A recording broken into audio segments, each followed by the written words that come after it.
Sahabat-sahabat Kristus, salam jumpa dalam acara Sabtu Sarapan Bersama Tuhan. Adapun menu sarapan hari ini diambil dari Yesaya pasal 64 ayat 6. Demikianlah kami sekalian seperti seorang najis, dan segala kesalehan kami seperti kain kotor. Kami sekalian menjadi layu seperti daun, dan kami lenyap oleh kejahatan kami seperti daun dilenyapkan oleh angin. Daun. Ya, daun. Saya percaya bahwa semua orang pasti tahu apakah daun itu dan apakah kegunaannya. Daun sangat berperan bagi pertumbuhan tanaman, bahkan menentukan hidup matinya. Karena di dalam daun terkandung klorofil atau pigmen hijau daun yang bermanfaat demi berlangsungnya fotosintesis, yaitu proses memakai energi cahaya matahari untuk membuat glukosa dari air dan karbon dioksida dengan melepaskan oksigen. Glukosa itu sendiri sejatinya merupakan pembentuk bahan-bahan yang diperlukan untuk membuat akar pohon, batang, daun, bunga, dan buah. Selain itu, glukosa juga memberikan energi kepada tanaman untuk menghasilkan biji. Jadi tidak bisa dipungkiri bahwa keberadaan daun pada tanaman itu vital, nyaris tidak tergantikan. Daun itu bervariasi, ada daun yang hanya memiliki helai daun tunggal yang disebut lamina. Ada juga daun yang memiliki helai daun majemuk. Pada daun majemuk, lamina tersebut terbagi ke dalam sejumlah anak daun yang terbagi ke dalam ruas-ruas yang tidak mencapai tulang tengah daun.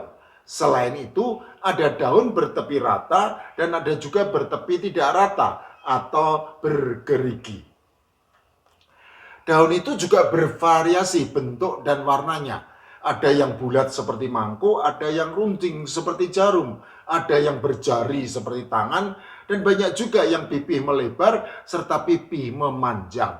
Ada yang berwarna hijau muda atau hijau tua, ada juga yang berwarna merah, kuning, jingga, dan kombinasi 2 atau 3 macam warna. Daun, ya daun. Apapun variasinya dan betapapun vitalnya, daun pada akhirnya tetap akan kering dan kemudian gugur untuk digantikan dengan daun lainnya. Begitulah kehidupan. Selalu ada yang pergi dan kemudian juga ada yang datang. Silih berganti.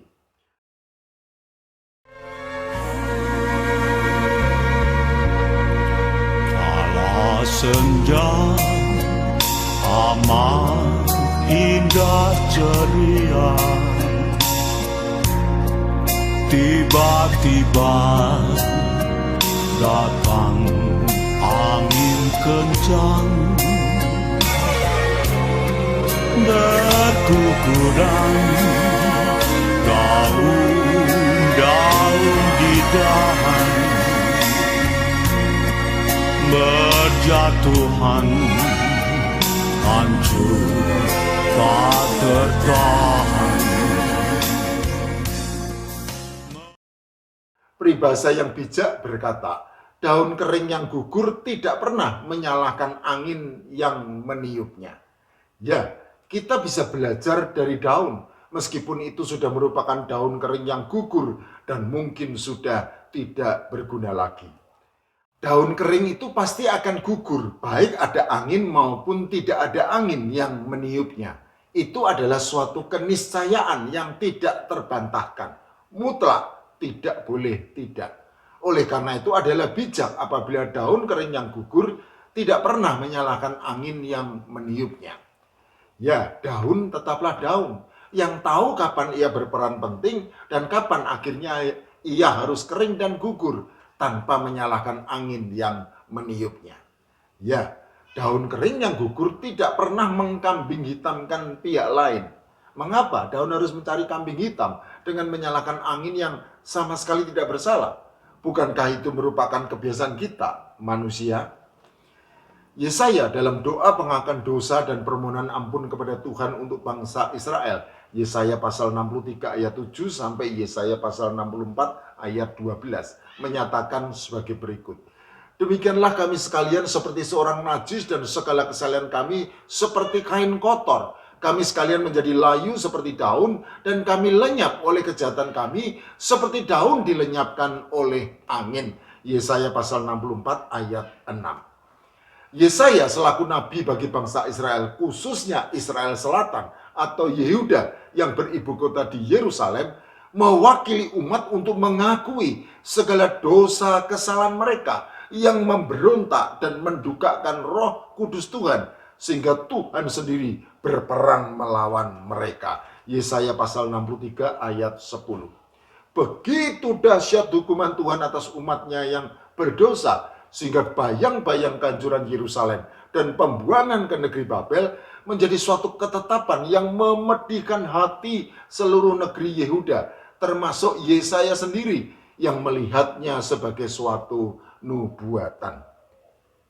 Itulah sebabnya Yesaya mengharap belas kasihan serta kasih karunia Tuhan kembali tercurah bagi umatnya, sama seperti Tuhan mengasihi mereka pada zaman dahulu kala. Yesaya pasal 63 ayat 15 sampai pasal 64 ayat 5. Dan dengan penuh kerendahan hati, Yesaya juga mengakui segala dosa serta kesalahan bangsanya di hadapan Tuhan yang Maha Kudus.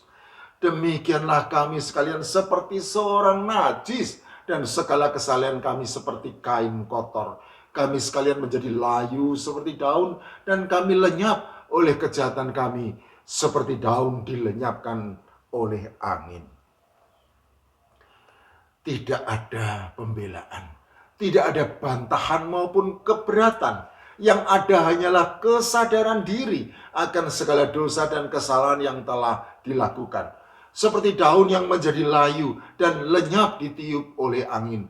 Demikianlah hukuman yang berat dari Tuhan tersebut diterima sebagai konsekuensi atas segala kejahatan yang telah mereka lakukan.